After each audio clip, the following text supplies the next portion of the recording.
అవినీతి అవినీతి అంటే నేను గత వారం రోజులుగా అనేక పుస్తకాల్లోనూ ఇంటర్నెట్లోనూ సెర్చ్ చేశాను.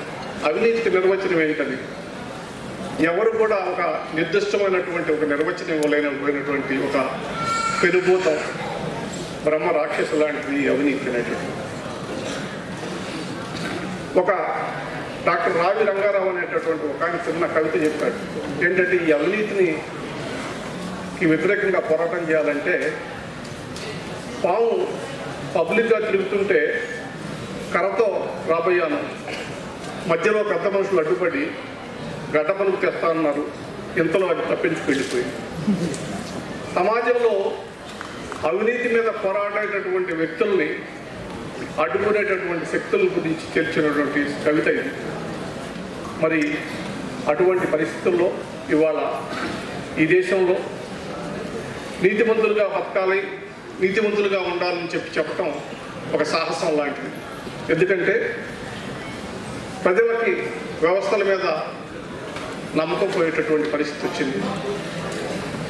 కొద్దిగా గొప్ప 1-2 సంస్థల మీద ఇంకా కొద్దిగా ఉందని చెప్పేసి నేను అనుకుంటున్నా, ప్రత్యేకించి న్యాయ వ్యవస్థకు సంబంధించి. ఎందుకంటే నేను చూశాను కాబట్టి. ఒక అధికారి కానీ ఒక వ్యక్తి కానీ సమాజంలో అవినీతి మీద పోరాటం చేయాలంటే ఎన్ని ఇబ్బందులు పడాలనేటటువంటి విషయం నాకు వ్యక్తిగతంగా కూడా అనుభవం ఉంది. ప్రత్యేకించి తెలుగు ప్రజలకి, రాష్ట్రంలో ఉన్నటువంటి ఉభయ రాష్ట్ర ప్రజలకి, దేశంలో ఉన్నటువంటి ఇతర వ్యక్తులకి కూడా తెలుసు. నేను రాజకీయ నాయకుల మీద అనేక సంవత్సరాలుగా పెండింగ్లో ఉన్నటువంటి క్రిమినల్ కేసులను పరిష్కరించాలని చెప్పేసి 2021లో పబ్లిక్ ఇంట్రెస్ట్ అశ్విని కుమార్ అనేటటువంటి ఒక కేసుని టేకప్ చేసి కొన్ని ఆదేశాలు ఇవ్వడం జరిగింది. 10th August 21 నాడు, అదేవిధంగా 25th August 21 నాడు రాజకీయ నాయకుల మీద ఉన్నటువంటి వేల సంఖ్యలో ఉన్నటువంటి కేసుల్ని సత్వరమే 1 సంవత్సరం లోపల పరిష్కారం చేయాలా, అదేవిధంగా ప్రత్యేక కోర్టులు పెట్టాలా, సాక్షుల్ని ప్రత్యేకించి రాజకీయ నాయకులకు వ్యతిరేకంగా సాక్షులు చెప్పేటటువంటి సాక్షులను బెదిరించేటటువంటి పరిస్థితి దేశంలో ఉంది. కాబట్టి వాళ్ళని రక్షించేటటువంటి ఒక వ్యవస్థ ఉండాలా. సిబిఐ కానీ, ఈడీ కానీ, యాంటీ కరప్షన్ బ్యూరో లాంటి సంస్థలకి స్వతంత్ర ప్రతిపత్తి కలిగి ఉండాలా అనేటటువంటి ఆదేశాలు ఇవ్వటం జరిగింది. దాని ప్రభావం ఫలితం నేను చదివి చూశాను, నా కుటుంబ సభ్యులు చదివి చూశాను. ఇంతకు మించి నేను మీకు చెప్పను. కాబట్టి ఇవాళ ఈ సన్మాన గ్రహీతల్లో చాలామంది వాళ్ళ జీవితంలో అనేక సందర్భాల్లో ఇటువంటి ఒత్తిళ్లు కానీ, అవమానాలు కానీ, తిరస్కారాలు కానీ, భయపెట్టడం కానీ మరి అనుభవించి ఉంటారు. అయినప్పటికీ కూడా మరి ధైర్యంతో వాళ్ళ నిబద్ధతతోటి నిలబడి ఇవాళ అవినీతికి వ్యతిరేకంగా పోరాటం చేశారు. మీ అందరికీ కూడా చాలా అభినందనలు, శుభాభినందనలు.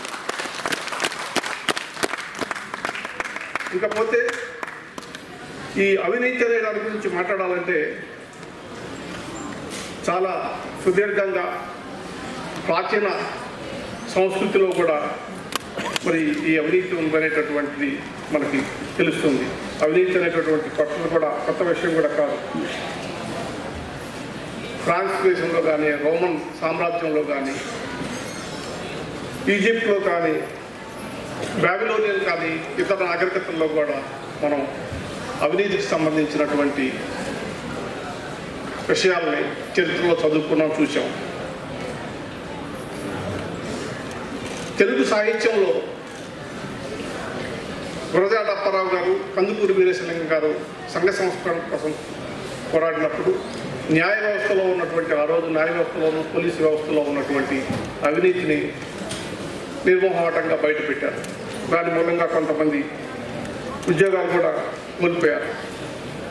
మనల్ని పాలించినటువంటి బ్రిటిష్ వాళ్ళు ఈ దేశంలో ఉన్నటువంటి ప్రజల్ని చేల్చడమే కాదు, పీల్చి పిప్పి చేయటమే కాదు, అవినీతిని ఒక జాడ్యంలా మనకి అంటించిపోయారు. అది రాను రాను స్వతంత్రం వచ్చిన తర్వాత తగ్గాల్సింది పోయి చాలా పెద్ద సంఖ్యలో పెరిగిపోయింది. దాని నుంచి స్వతంత్ర ఉద్యమంలో పాల్గొని ఆ రోజు మరి నిజాయితీతో పనిచేసినటువంటి వ్యక్తులంతా కూడా, మేధావి వర్గం అంతా కూడా స్వతంత్రం వచ్చిన తర్వాత కనుమరుగయ్యేటటువంటి పరిస్థితి వచ్చింది. మనం చూసాం, ఒకప్పుడు మొదటి లోక్సభ ఏర్పడినప్పుడు, మొదటి శాసనసభ ఏర్పడినప్పుడు ఎంతమంది మేధావులు, ఎంతమంది న్యాయవాదులు కానీ, డాక్టర్లు కానీ, సంఘంలో సేవ చేసినటువంటి వ్యక్తులు రాజకీయాల్లో ఉండి నిలబడి చట్టాలు చేశారు, ప్రజల కోసం పనిచేశారు. క్రమక్రమంగా మరి వ్యాపారస్తులు రాజకీయ నాయకులతో చేరారు. అదేవిధంగా సమాజంలోని అసాంఘిక శక్తులు, రౌడీలు, మరి గుండాలంతా కూడా రాజకీయ నాయకులను ఆశ్రయించారు. క్రమక్రమేపీ ఆ పరిణామం ఎలా చెందిందంటే, ఇవాళ ఆ గుండాలు, ఆ పారిశ్రామికవేత్తలే ఇవాళ శాసనసభల్ని, లోక్సభల్ని, రాజ్యసభల్ని కూడా ఆక్రమించుకొని మరి నిజాయితీ పరులకి, మేధావులకి ఏమాత్రం స్థానం లేకుండా చేశారు. దీనికి నేను నిందించను. దీనికి నేను నిందించాల్సిందల్లా కూడా ఈ మేధావి వర్గం మరి ఏనాడైతే తమ స్వార్థం కోసం, వృత్తి కోసం, డబ్బు సంపాదించుకోవడం కోసం వీళ్ళు మరిచారు.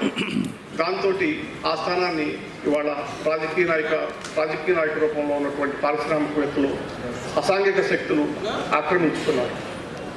ఇవాళ దేశానికి కావాల్సింది నిజాయితీతో కూడినటువంటి మేధావులు, నిజాయితీతో కూడినటువంటి యువతరం, నిజాయితీతోటి పనిచేయాలని సిద్ధమైనటువంటి సంఘ సేవకులు రావాల్సినటువంటి అవసరం ఉంది. అది లేనప్పుడు ఇవాళ మనం ఎంత చెప్పుకున్నా కూడా, ఎంత అవినీతి నిర్మూలించాలన్నా, ఇంకే కార్యక్రమాలు చేయాలన్నా కూడా న్యాయం జరగదనేటటువంటి విషయం మీకు తెలుసు. ఈ సందర్భంగా కొన్ని విషయాలు మీకు చెప్తాను. ఈ అవినీతి గురించి రాచకొండ విశ్వనాథ శాస్త్రి గారు ఒక విషయం చెప్పారు, డబ్బుకున్నటువంటి ఇంపార్టెంట్ గురించి. నేను ఎందుకంటే ఈ రాచకొండ విశ్వనాథ శాస్త్రి గారు అనేటటువంటి విప్లవ రచయితని ఎక్కువ కోట్ చేస్తూ ఉంటాను. ఎందుకంటే చాలా నిర్మోహమాటంగా, నిజాయితీగా ఉన్న విషయాన్ని చాలా సులువుగా ప్రజలకు అర్థమయ్యేటటువంటి భాషలో చెప్తాడు. కాకపోతే ఇది శ్రీకాకుళం మాండలికంలో ఉంటుంది, కానీ మీ అందరికీ అర్థమవుతుంది. అది చదివి వినిపిస్తాను. ఒక ఇద్దరు వ్యక్తుల మధ్య సంభాషణ. వీళ్ళిద్దరూ కూడా ఆనాడు 1961 ప్రాంతంలో దొంగసారా వ్యాపారం చేసి నష్టపోయో, లేక దొంగసారా వ్యాపారం చేసి కోర్టు చుట్టూతో, పోలీసుల చుట్టూతో తిరుగుతున్నటువంటి వ్యక్తుల మధ్య సంభాషణ అన్నమాట. నువ్వు బాగుపడాలంటే శిశువుని గురువుకి బోధ చేస్తున్నా ఇనుకో. నువ్వే కాదు, లోకంలో ఎవరు ఈ రోజుల్లో బాగుపడాలన్నా డబ్బు ఉండాలా, మాయ ఉండాలా, దబాయింపు సెక్షన్ ఉండాలా. బోధపడిందా? డబ్బులో దేవుడు ఉన్నాడు, అందులో లేనితేందుకు కనుక.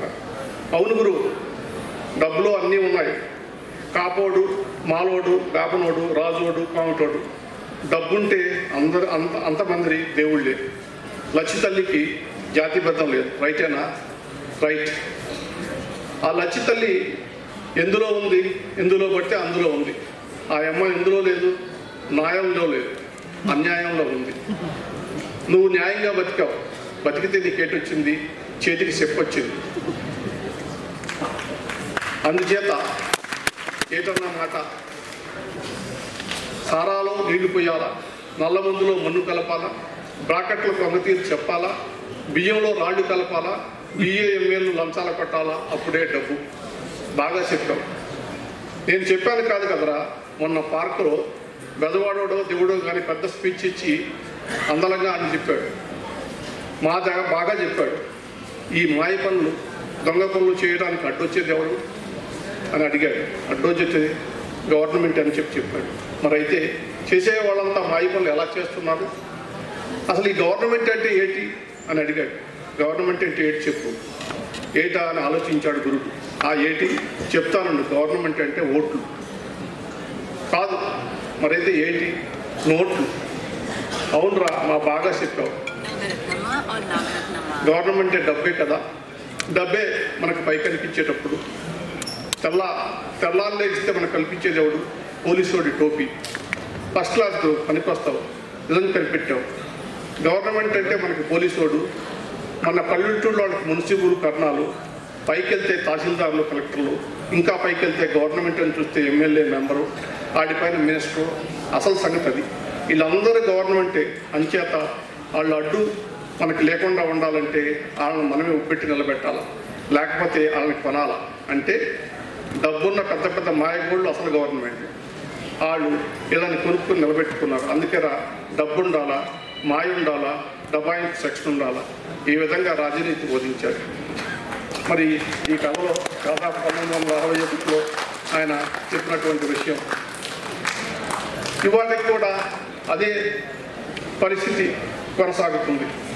ఇవాళ పారిశ్రామికవేత్తలు లేదా అక్రమ వ్యాపారాలు చేసేటటువంటి వాళ్ళు రాజకీయ నాయకులు నిలబెట్టో, రాజకీయ నాయకులుగా మారో, రాజకీయ పార్టీలకి డబ్బిచ్చో ఇవాళ వ్యవస్థల్ని కొనుగోలు చేసేటటువంటి పరిస్థితిని మనం చూస్తున్నాం.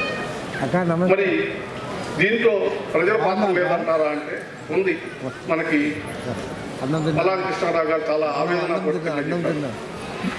మరి ఇవాళ మనమంతా డబ్బులు తీసుకుని ఎలక్షన్లో ఓట్లేస్తున్నాం కాబట్టి మనకు కూడా బాధ్యులు, మనం కూడా ఆ పాపంలో పాల్గొంటున్నామని చెప్పేసి చెప్తున్నాం. కాబట్టి మనమందరూ కూడా ప్రజా చైతన్యం అనేటటువంటి ఒక విషయం అయితే ప్రజలను చైతన్యవంతం చేయాలనేటటువంటి ఒక ఉద్దేశం కనుక మనకు ఉంటే మనం కొంతవరకు విజయవంతం అవుతాం. దానికి ఇవాళ ప్రజలను చైతన్యవంతం చేయడానికి ఏ రాజకీయ పార్టీ కూడా ఈ విషయంలో ముందుండదు. ఎందుకంటే ఇది వాళ్ళ వ్యాపారానికి పెద్ద అడ్డొచ్చేటటువంటి విషయం కాబట్టి దీన్ని ఎవరు కూడా మరి సపోర్ట్ చేస్తారని చెప్పి నేను అనుకోవట్లేదు.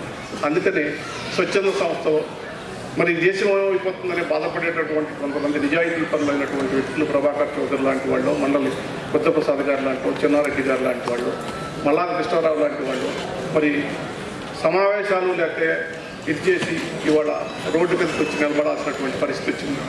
నిజం మాట్లాడితే ఇవాళ హేళనలు లేకపోతే ఎదుర్కొంటాను ఎక్కువైపోయింది. మీకు ఒక విషయం చెప్తాను. ఇవాళ తెలుగు రాష్ట్రాల్లో దురదృష్టవశాత్తు ప్రత్యేకించి ఆంధ్రప్రదేశ్లో చెప్పాలంటే తెలుగు భాష మీద జరిగినంత దాడి, తెలుగు సంస్కృతి మీద జరిగినటువంటి దాడి ఎప్పుడూ జరగలేదు.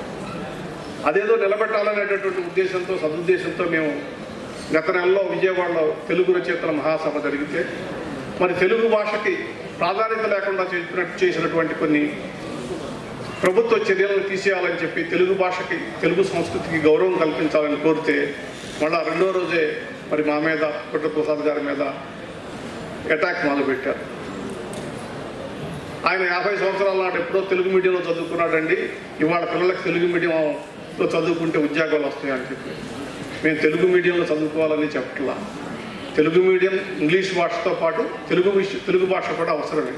తెలుగు సంస్కృతి, తెలుగు భాష లేకపోతే మన జీవన విధానమే లేదు, మన రూట్స్ లేవు. ఇవాళ మన కన్నా తల్లిని తండ్రిని ఎలా మర్చిపోతే ఎంత ప్రమాదమో, మనకు అడ్రస్ లేకుండా ఎట్లా ఉంటుందో మన భాషని, మన సంస్కృతిని మర్చిపోతే కూడా అదే పరిస్థితి. కాబట్టి మీ అందరికీ మేము ఆ రోజున ఈ రోజున చెప్పేది ఏంటంటే భాషను కూడా గౌరవించుకోండి, భాషను నిలబెట్టుకోండి, మన పిల్లల చేత తెలుగు భాష మాట్లాడించండి అని చెప్పేసి చెప్తున్నాం. తెలుగు భాషను గౌరవించమని చెప్తున్నాను తప్ప మరి ఇది ఎవరికోనో వ్యతిరేకమని కాదు, పేదలకు వ్యతిరేకమైనటువంటినో లేకపోతే ఇంకొకరికి వ్యతిరేకమైనటువంటి కార్యక్రమం కాదు. ఇట్లా సమాజంలో ఏ మంచి పని చేద్దామన్నా కూడా వ్యతిరేకించేటటువంటి వాళ్ళు, రాళ్ళేసేటటువంటి వాళ్ళు ఉంటారనేటటువంటి విషయం మనకి తెలుసు. కాబట్టి దానికి అన్నిటికీ కూడా సిద్ధపడే ఇవాళ కార్యక్రమాలు చేస్తామని కూడా చెప్తున్నాం. ఇవాళ ఇంకొక విషయం, ప్రజా జీవితంలో ప్రమాణాలు పడిపోతున్నాయి. ఈ పతనం సమాజం మీద దుష్ప్రభావం చూపుతుంది అనేటటువంటి విషయం అందరూ ఒప్పుకుంటారు. ఎందుకంటే రాజకీయాల్లో నీతిపరులు, నీతిమంతులు, నిజాయితీ పరుల్ని ఆకర్షించేటటువంటి పరిస్థితి లేదు. దీనికి ఇంకొక కారణం కూడా నేను చెప్తాను. విద్యార్థుల్ని ఒక పద్ధతి ప్రకారం రాజకీయాల నుంచి దూరం చేశారు. మనకి ప్రపంచీకరణ తర్వాత మనం మన పిల్లలకి ప్రత్యేకించి చెప్పేటటువంటిది ఏంటంటే, నువ్వు చదువుకో, బుద్ధిమంతుడిలా ఉండు, ఎంట్రన్స్ రాయి, ఇంజనీరింగ్ చదువు, లేక డాక్టర్ కోర్స్ చదువు, అమెరికా $1 సంపాదించు. ఇదే ఒక మోసపోసినటువంటి పద్ధతుల్లో మనం వాళ్ళ పిల్లల్ని పెంచేటటువంటి పరిస్థితులు. పిల్లలు చదువుకోవద్దని లేదు, మేమందరం చదువుకున్నాం. కానీ సామాజిక స్పృహ అనేటటువంటిది ఒకటి ఉండాలి. సమాజంలో ఏం జరుగుతుందనేటటువంటి పిల్లలకు తెలియాలి. మరి డాక్టరు ఇంజనీరింగ్ చదివినంత మాత్రమే జీవితంలో వాళ్ళు విజయవంతులై మరి గొప్ప పౌరులుగా అవుతారనేటటువంటి భ్రమ కూడా ఇవాళ అమెరికా దేశంలో చూస్తున్నాం. అనేక వేల మంది మరి పిల్లల్ని నిర్దాక్షిణ్యంగా గొలుసులేసి మరి భారతదేశానికి పంపిస్తున్నటువంటి పరిస్థితి వస్తుంది. సమాజంలో బతకటం నేర్పాలా, క్లిష్ట పరిస్థితుల్లో జీవించడం నేర్పాలా, అనుకూలం లేనటువంటి పరిస్థితుల్లో జీవించడం నేర్పాలి తప్ప ఇదే చదువు అనేటటువంటి ఒక మొండి పద్ధతితో అది చదివితేనే గొప్పవాడవుతానేటటువంటి ఒక ప్రజలకి ప్రత్యేకించి పిల్లలకి చెప్పడం కరెక్ట్ కాదనేటటువంటి నా ఉద్దేశం. అందుకనే పిల్లలకి తప్పనిసరిగా రాజకీయాలు చెప్పాలా, దేశం గురించి చెప్పాలా, సమాజం గురించి చెప్పాలా. మీరు ఎన్ని వేల కోట్ల రూపాయల ధనాన్న సంపాదించవచ్చు, హోదా సంపాదించవచ్చు, అధికారం సంపాదించవచ్చు, సమాజంలో ప్రశాంతత లేనిది, సమాజంలో ఉన్నటువంటి పరిస్థితులు ప్రశాంతంగా లేకపోతే మీ ఆస్తిని కానీ మీ హోదాని కానీ అనుభవించలేరు అనేటటువంటి విషయం గుర్తుపెట్టుకోండి.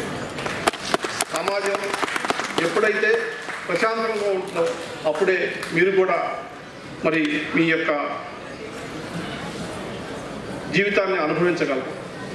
మీరు రోడ్డు మీదకి వస్తే అల్లర్లు జరుగుతుంటేను మీ పక్కింట్లో ఉన్నటువంటి ఒక యువకుడో యువతో మరి ఉన్మాదంతో మరి వేరే ఉద్రేకమైనటువంటి పరిస్థితిని సృష్టిస్తేనో మీరు ఏ రకంగా ప్రశాంతంగా ఉండగలరో కూడా ఆలోచించండి. ఇంకొక దురదృష్టకరమైన పరిస్థితి ఇవాళ ఈ రాజకీయాల్లో చూస్తున్నాం. రాజకీయ పార్టీలన్నీ కూడా కార్పొరేట్ సంస్థల్లాగా మారిపోయింది. విద్య కార్పొరేటీకరైజేషన్ అయిపోయింది. మనకి రెండో మూడో ఇన్స్టిట్యూట్స్ ఇవాళ విద్యారంగాన్ని శాసిస్తున్నాయి తెలుగు రాష్ట్రాల్లో. అదేవిధంగా రాజకీయ పార్టీలు కూడా మరి ఎంబీఏ చదివినటువంటి వాళ్ళతో లేకపోతే ఇంజనీరింగ్ చదివినటువంటి ఐటీ టెక్నీషియన్స్ తోటి రాజకీయ పార్టీలు నడిపేటటువంటి పరిస్థితి, దురదృష్టమైనటువంటి పరిస్థితి వాళ్ళు వచ్చింది. వాళ్ళకి వాళ్ళ మేనిఫెస్టో లేదు, ప్రజల సమస్యల మీద అవగాహన లేదు, సమాజంలో ఉన్నటువంటి సమస్యల మీద, సమాజంలో ఉన్నటువంటి వివిధ వర్గాల ప్రజల యొక్క సంస్కృతి మీద కానీ బాధల మీద కానీ ఏమాత్రం లేదు, ఏమాత్రం అవగాహన లేదు. వాళ్ళని రెచ్చగొట్టేటటువంటి సోషల్ మీడియాను వాడుకొని ప్రజలను రెచ్చగొట్టి విభేదాలు సృష్టించి ఓట్లు దండుకుందాం అనేటటువంటి దుర్మార్గమైనటువంటి పరిస్థితిని ఇవాళ ఈ సంస్థలు, ఈ ఐపాక్ లాంటి సంస్థలు కొన్ని తయారై డబ్బు కోసం పనిచేసేటటువంటి సంస్థలు తయారై ఇంజనీర్లని కొంతమంది టెక్నీషియన్లు వాడుకొని సమాజాన్ని ఇవాళ అధోగతి పాలు చేస్తున్నటువంటి దురదృష్టకరమైనటువంటి పరిస్థితి. ఇది చాలా ప్రమాదకరమైనటువంటి పరిస్థితి. ప్రపంచంలో ఈ మన అద్భుతమైనటువంటి ప్రజాస్వామ్యం అనుకుని చెప్పేటటువంటి మన ప్రజాస్వామ్యానికి ఇది వాళ్ళ గొడ్డలు పెట్టు. రాబోయేటటువంటి రోజుల్లో ఈ ప్రజాస్వామ్య వ్యవస్థను కంప్లీట్గా నాశనం చేసేటటువంటి రోజు తొందరలోనే ఉందని చెప్పేసి మనం తొందరపడి జాగ్రత్త పడి ఈ రకమైనటువంటి ప్రైవేట్ ఏజెన్సీల ద్వారా పార్టీలు నడిపేటటువంటి సంస్థలను కనుక మూతయ్యకపోతే చాలా ప్రమాదం ఉంది. వాళ్ళు జీవితంలో సమస్యలను ఎదుర్కోలేనటువంటి పలాయనవాదులతో కొంతమంది కుర్రాలతోటి రాజకీయాలను నడుపుదాం అనుకుంటే చాలా కష్టం. ఇంకొక విషయం కూడా తెలియజేస్తున్నా ఈ సందర్భంగా. నేను గత ఎన్నికల ముందు కూడా చెప్పాను, ఒక రాజకీయ పార్టీలో ఎన్నికై అధికార పార్టీలో ఎమ్మెల్యేలుగా ఎంపీగాను 4 సంవత్సరాల 364 రోజులు అనుభవించే అధికారాన్ని చివరి రోజు పార్టీ ఫిరాయించి ఇంకొక గెలవబోయే పార్టీలో చేరిపోయేటటువంటి వ్యక్తి నీతిపరుడు ఎలా అవుతాడు? దురదృష్టం ఏంటంటే రాజకీయ నాయకుడు 4 సంవత్సరాల 364 రోజులు అధికారం అనుభవించి లాస్ట్ రోజులో ఫిరాయించేసి ఇంకొక పార్టీలో చేరిపోయి మళ్ళా ఎమ్మెల్యే అయి ఆయన అధికారాన్ని అనుభవిస్తాడు. దాన్ని మనం ఆమోదిస్తాం. ఒక బ్యూరోక్రాట్ 5 సంవత్సరాల పాటు ఒక అవినీతిపరమైనటువంటి ప్రభుత్వంలో అంటగాగి మంత్రులకి ముఖ్యమంత్రులకి ఎలా అవినీతి చేయాలో నేర్పి ప్రతిపక్షాలను మిగతాపక్షాలను వేధించి ప్రజలను దోచుకొని మళ్ళా కొత్త ప్రభుత్వం ఏర్పడగానే వాళ్లే అధికారులుగా ఉంటారు, వాళ్లే మళ్ళీ సలహాలు ఇస్తారు ఎట్లా డబ్బులు సంపాదించాలనేటటువంటి. అది ఇవాళ ఉన్నటువంటి అధికార వ్యవస్థ మరి పరిస్థితి. దాన్ని మనం ఆమోదిస్తాం. ప్రజలకి 5 సంవత్సరాలకు ఒక అవకాశం వస్తుంది ఈ అవినీతి ప్రభుత్వాన్ని మార్చేటటువంటి అవకాశం. అది కూడా గుర్తింపు. ఇంకొక విషయం చెప్తా, మీరు మారుతుంది పార్టీలను కానీ వ్యక్తులను కాదు, ఈ అవినీతి పనులు ఆ పార్టీలో ఉంటారు, ఈ పార్టీలో ఉంటారు. మీరు మారుస్తుంది పార్టీలను కానీ వ్యక్తులను కాదనేటటువంటి విషయం గుర్తుపెట్టుకోండి. మళ్ళా మోసపోతున్న ప్రజలే. కాబట్టి ప్రజలారా గుర్తించండి, ఈ ఆర్థిక అవినీతి, ఈ సైద్ధాంతిక అవినీతి, ఈ రెండింటితోటి ఇవాళ కొట్టుమిట్టాడుతున్నాం. మనం ఎంత గొప్పగా దేశం గురించి కోరుకున్నా, ఎంత గొప్పగా జబ్బలు తట్టుకున్నా కూడా ఇవన్నీ కూడా వాస్తవాలు అనేటటువంటి విషయం గుర్తుపెట్టుకోండి. గత ప్రభుత్వాన్ని మార్చాలా, ఆ ప్రభుత్వం అవినీతి అయిందని ఇంకొక అద్భుతమైనటువంటి ప్రభుత్వం వస్తుందని చెప్పినటువంటి పత్రికలు కానీ ఛానల్స్ కానీ ఇవాళ మళ్ళా అదే ప్రభుత్వాన్ని ప్రశ్నిస్తున్న, కొత్తగా వచ్చినటువంటి ప్రభుత్వాన్ని ప్రశ్నిస్తున్నారంటే మరి పాలకులు ఎందుకు ఈ రకమైనటువంటి ప్రశ్నిస్తున్నారనేటువంటి ఆలోచన చేసుకోవాల్సినటువంటి అవసరం ఉంది. ప్రత్యేకించి తెలుగు రాష్ట్రాల్లో నూతన ప్రభుత్వాలు ఏర్పడ్డాయి. మరి వాళ్ళ యొక్క పరిపాలనని ప్రజలు చాలా నిశ్చితంగా గమనిస్తున్నారు. ఒక విషయం గుర్తుపెట్టుకోవాలా, ఏ ప్రభుత్వం అయినా ఏ పార్టీ అయినా రాజకీయాల్లో అవినీతి అనేటటువంటిది ఒక ముఖ్యమైనటువంటి విషయం అని, అవినీతి చేస్తే ఊరుకోరనేటటువంటిది ఉపేక్షించాలని చెప్పేటటువంటి విషయాన్ని గుర్తుపెట్టుకోవాలి. మరి రాజకీయాల్లో అవినీతి పనులు, అవినీతి అధికారులను కనుక ఉపేక్షిస్తే మరి వాళ్ళు కూడా ఏ రకమైనటువంటి చర్యలు తీసుకోకుండా అధికారుల మీద, ఆ రాజకీయ నాయకుల మీద కొత్త ప్రభుత్వాలు కనుక ఉంటే వీళ్ళు కూడా అవినీతిలోనే భాగస్థులైనటువంటి నమ్మేటటువంటి ప్రమాదం ఉందని మరి ఈ సందర్భంగా హెచ్చరిస్తున్నాను, గుర్తు చేస్తున్నాను. ఈ పరిస్థితి నుంచి మీరు బయటపడాలని, ప్రజలకు న్యాయం చేయాలని, ఎన్నో ఆశలతోటి మీకు ఓట్లేసినటువంటి ప్రజలకి ప్రభుత్వాలు మార్చి మీ అందరికీ కూడా అవకాశం ఇచ్చినందుకు న్యాయం చేయాలనేటటువంటి విషయం చెప్తున్నాను. ఇంకా సుదీర్ఘంగా పెద్దలంతా మాట్లాడారు మిగతా విషయాల మీద, ఆ జోలికి నేను నిలదలుచుకోలేదు. ఇవాళ రాయలసీమలో మరి ఫ్యాక్షనిజం గురించి ఒక మాట చెప్తాను. ఎందుకంటే నాకు తెలుసు, నేను మా సీనియర్ అయ్యప్పరెడ్డి గారి దగ్గర దాదాపు 11-12 సంవత్సరాలు అడ్వకేట్గా పనిచేశాను. కర్నూలు, కడప, ప్రత్యేకించి అనంతపురం ప్రాంతాల్లో అనేక క్రిమినల్ కేసుల్ని మేము వాదించాము. మరి వాళ్ళందరినీ చూసాము. మరి ఫ్యాక్షనిజం ఎంత ప్రమాదకరమైంది అనేటటువంటి విషయం గురించి మీకు నేను ప్రత్యేకించి ఈ ప్రాంతంలో ఉన్నటువంటి వాళ్ళకి చెప్పక్కర్లేదు. అటువంటి ఫ్యాక్షనిజాన్ని అంతమందించి మరి ఫ్యాక్షనిజంలో ఫ్యాక్షనిస్టులు ఎప్పుడు కూడా వాళ్ళు డైరెక్ట్గా కొట్లాటకు రాదు. వెనకాల ఏసీ రూముల్లో హైదరాబాద్లోనో లేకపోతే ఇంకెక్కడ కూర్చొని గ్రామాల్లో ఉన్నటువంటి ప్రజల మధ్య వైషమ్యాలను నెలకొల్పి మరి వాళ్ళ పంటలను నాశనం చేసి, ఆర్థిక మూలాలను నాశనం చేసి, తగాదాలని, వాళ్ళ మధ్య ఉన్నటువంటి వర్గ పోరాటాలని అనేక సంవత్సరాలుగా కొనసాగించి వాళ్ళ యొక్క పబ్బం గడుపుకునేటటువంటి పరిస్థితి ఉంది. కాబట్టి ప్రజలు చైతన్యవంతులు కావాలా. ప్రత్యేకించి దీంట్లో నలిగిపోయేది బడుగు బలహీన వర్గాలకు చెందినటువంటి ప్రజలైనటువంటి విషయం కూడా గుర్తుపెట్టుకోండి. కాబట్టి ఈ సంస్కృతి నుంచి ఈ ప్రాంతాలు విముక్తి చెందాలని, అభివృద్ధి చెందాలని దానికోసం కృషి చేస్తున్నటువంటి ఈ సంస్థని అభినందిస్తున్నాం. చివరిగా మరి ఇవాళ మనం అంతా కూడా నారాయణ రెడ్డి గారు రచించినటువంటి ఒక ఎన్టీ రామారావు గారు నారాయణ రెడ్డి గారు రచించినటువంటి ఒక పాటతోటి నేను ఈ ప్రసంగాన్ని ముగిస్తాను. ఎవరికి తలవంచకు, ఎవరిని యాచించకు, గుండె బలమే నీ ఆయుధం, నిండు మనసే నీ ధనం, నిజాయితీకై నిలిచే వారికి పరాజయం ఉంటుందా, మంచితనం మించిన పెన్నిది ఉంటుందా, చీకటి రాజ్యం ఎంతో కాలం చలాయించుతని మరొకటి, జీవితమే వైకుంఠ పాడేసి నిజం తెలుసుకోబాయి, ఎగరేసే నిచ్చెనలే కాదు పడదోసే పాములు కూడా ఉంటాయి, చిరునవ్వులతో విషయవలయాన్ని ఛేదించి పదవయ్యే ముందుకు. ఈ అవకాశం ఇచ్చినటువంటి మీ అందరికీ కూడా కృతజ్ఞతలు తెలియజేస్తూ